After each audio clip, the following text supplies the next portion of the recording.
Berjumpa kembali dengan saya Heri Petani Indonesia. Pada kesempatan kali ini teman-teman, saya ingin menjawab pertanyaan dari subscriber kami. Beliau menanyakan kenapa tanaman cabenya bunganya rontok kemudian buahnya mengkerut. Yang ketiga adalah ada pertanyaan kembali, kenapa tanaman cabai saya daunnya menguning, kemudian pupuk apa yang cocok dipergunakan untuk musim kemarau. Di sini nanti saya akan menjawab semua dan saya pun juga akan memberitahukan pupuk apa yang saya pergunakan untuk melakukan perawatan tanaman cabai ini. Sekali lagi saya jelaskan ke teman-teman semua, saya tidak promo produk. Jadi setiap penanaman tanaman cabai saya selalu berganti-ganti pupuk. Mohon disimak videonya, mudah-mudahan apa yang saya bagikan bermanfaat buat teman-teman semua.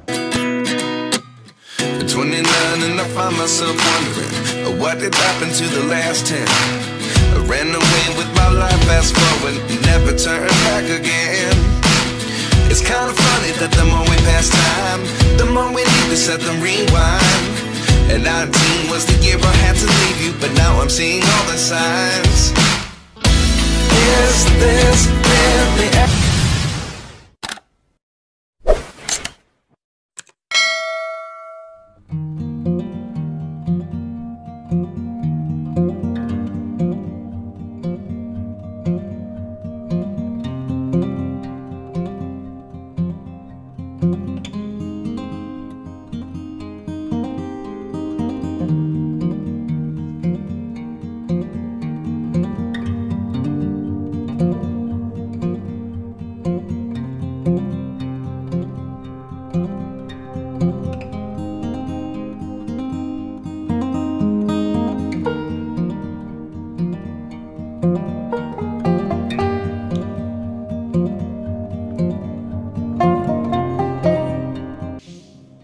Assalamualaikum warahmatullahi wabarakatuh. Bismillahirrahmanirrahim. Allahumma sholli ala sayyidina Muhammad wa ala ali sayyidina Muhammad. Berjumpa kembali dengan saya Heri Petani Indonesia. Teman-teman, pada kesempatan kali ini di samping saya berbagi pengalaman dengan sahabat-sahabat tani semua, di sini saya juga ingin menjawab pertanyaan dari subscriber kami berdasarkan pupuk dan nutrisi yang saya pergunakan. Teman-teman, sekali lagi saya tidak promo produk karena setiap penanaman tanaman cabai saya selalu menggunakan pupuk yang berbeda, nutrisi yang berbeda. Jadi saya tidak promo produk. Yang pertama teman-teman yang saya pergunakan adalah Kalha. Teman-teman, ini saya pergunakan untuk pengocoran dan juga penyempraian. Kemudian yang kedua adalah KNO3 warna putih yang PN Pril, teman-teman. Kemudian pupuk KNO3 warna putih ini bisa menambah bobot buahnya. Kemudian yang ketiga adalah kalium nitrat. Ini yang saya pergunakan untuk pengocoran. Dosisnya disesuaikan saja teman-teman. Tapi kalau saya sendiri KNO putih biasanya saya menggunakan 1 kilo itu untuk 100 liter air teman-teman. Dan untuk Kalhanya teman-teman saya menggunakan 10 sendok makan untuk 100 liter air.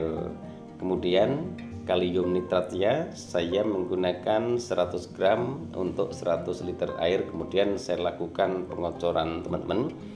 Kemudian untuk penyempraiannya saya menggunakan MKP, kemudian saya tambahkan Kalinet. Jadi yang ini untuk pengocorannya teman-teman. Dan alhamdulillah bunga tidak rontok, kemudian tanaman cabenya pun juga buahnya sangat lebat sekali. Pupuk ini juga saya pergunakan untuk saya jadikan perawatan tanaman semangka dan juga tanaman cabai. Tanaman cabainya sekarang sudah memasuki fase generatif untuk di lahan satunya. Kemudian perlu teman-teman ketahui, sebenarnya pupuk itu hanya beda di merek dagang teman-teman. Yang terpenting sudah sering saya jelaskan di video-video kami sebelumnya. Yang terpenting adalah kandungan dari pupuk tersebut, jangan merek produk tersebut teman-teman. Kebetulan yang saya pergunakan adalah untuk penyempraian saya menggunakan Mordenful. Kemudian untuk pembenah sel daun yang sudah rusak, jika terjadi trap ataupun tungo, biasanya saya menggunakan Vitaron SL, saya tambahkan Mordenfol teman-teman. Kemudian Jika teman-teman tidak ada kalinet misalnya, bisa diganti dengan pupuk yang lainnya. KCL juga bisa melalui pengocoran, tapi kalau KCL itu pupuk kimia, dosisnya pun juga harus disesuaikan dengan kondisi tanaman cabai yang teman-teman budidayakan. Kemudian NPK 1616 juga bisa dipergunakan. Jadi terserah teman-teman, yang terpenting adalah kandungan unsur K-nya itu lebih tinggi daripada unsur nitrogennya. Kemudian yang kedua adalah pertanyaan dari subscriber kami mengenai daun cabai yang menguning. Menguningnya daun cabai itu teman-teman karena musim kemarau, kekurangan air, itu pun juga bisa menyebabkan daun tanaman cabai kita menguning. Kemudian kuningnya itu ada bercak ataupun tidak, kuningnya terjadi kerontokan ataupun tidak.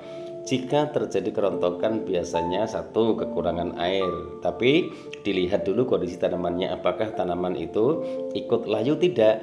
Jika tidak ikut layu biasanya tanaman cabai tersebut kekurangan air. Kemudian solusinya, jika ingin daunnya hijau, ini saran dari kami, mungkin beda dengan petani yang lain.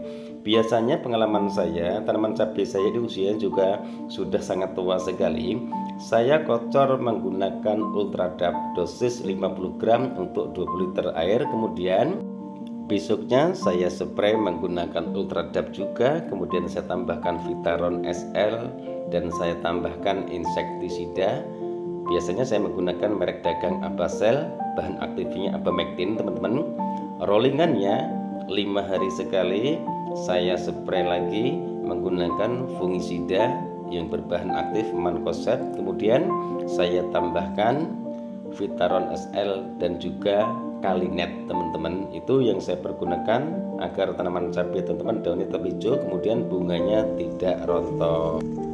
Mungkin teman-teman bisa lihat tata cara kami untuk melakukan perawatan tanaman cabai. Kadang-kadang saya menggunakan pupuk urea di saat tanaman cabai sudah berbuah. Kadang-kadang saya juga menggunakan pupuk ZA. Kadang-kadang juga saya menambahkan pupuk SP36. Tapi alhamdulillah tanaman cabai tidak terjadi kerontokan. Terjadi kerontokan biasanya tanaman cabai itu dari mulai pindah tanamnya ataupun dari persemaiannya sudah berpenyakit. Kemudian munculnya jamur. Itu jika ada jamur biasanya memang iya nitrogen itu memancing ataupun memperbanyak munculnya jamur. Tapi jika dosis itu disesuaikan, anggapan pupuk yang mengandung nitrogennya tinggi itu membawa jamur, itu bagi kami tidak percaya. Karena saya menanam cabai ini sudah 5 periode sampai 7 periode teman-teman, berarti 7 kali penanaman. Tanaman cabai saya satu pun tidak ada yang terserang jamur. Kemudian satu pohon pun juga tidak ada yang terserang layu fusarium, penyakit trip, virus Gemini, dan juga busuk batang yang sering disebut keriting ataupun yaitu penyakit tungo teman-teman. Jadi antisipasi sejak dini dari mulai penyemaian, usahakan jika merendam benih cabai itu tambahkan fungisida kontak teman-teman. Fungisida kontak dimasukkan saja mungkin sepertiga sendok, kemudian baru direndam benih cabai tersebut selama 24 jam. Besoknya kita bersihkan lagi. Lalu usahakan jika teman-teman menggunakan media tanam, usahakan jangan diberikan pupuk kandang teman-teman. Jadi medianya hanyalah tanah, kemudian bisa ditambah kompos kalau ada. Jika tidak ada kompos, diberikan sekam bakar, itu lebih bagus, insya Allah aman. Jadi intinya mulai proses penyemaian pun juga harus dijauhkan dari penyakit-penyakit tersebut, karena biasanya jika bibit tanaman cabai kita sudah bermasalah, akarnya itu biasanya warnanya sudah kecoklatan. Itu yang bermasalah nanti ke depannya jika diberikan pupuk. Jadi intinya setiap pupuk itu tidak ada yang memancing munculnya jamur. Jadi saya jelaskan sekali lagi, setiap pupuk tidak ada yang memancing munculnya jamur. Yang bilang seperti itu biasanya orang-orang yang promo produk. Jadi intinya kita semua harus pintar-pintar memilih pupuk yang murah itu yang dipergunakan. Masalah hasil bisa diadu teman-teman. Mungkin hanya ini jawaban dari kami. Mudah-mudahan subscriber kami bisa memahami apa yang kami maksud. Yang terpenting adalah kontrol tanamannya, sering dilihat kondisi daunnya, apakah daun tanaman cabai teman-teman semua sudah bermasalah. Kemudian antisipasi, apalagi ini musim kemarau, kemudian pergantian musim nanti pun juga akan berdampak buruk pada tanaman cabai jika tidak diantisipasi sekarang. Dengan cara apa?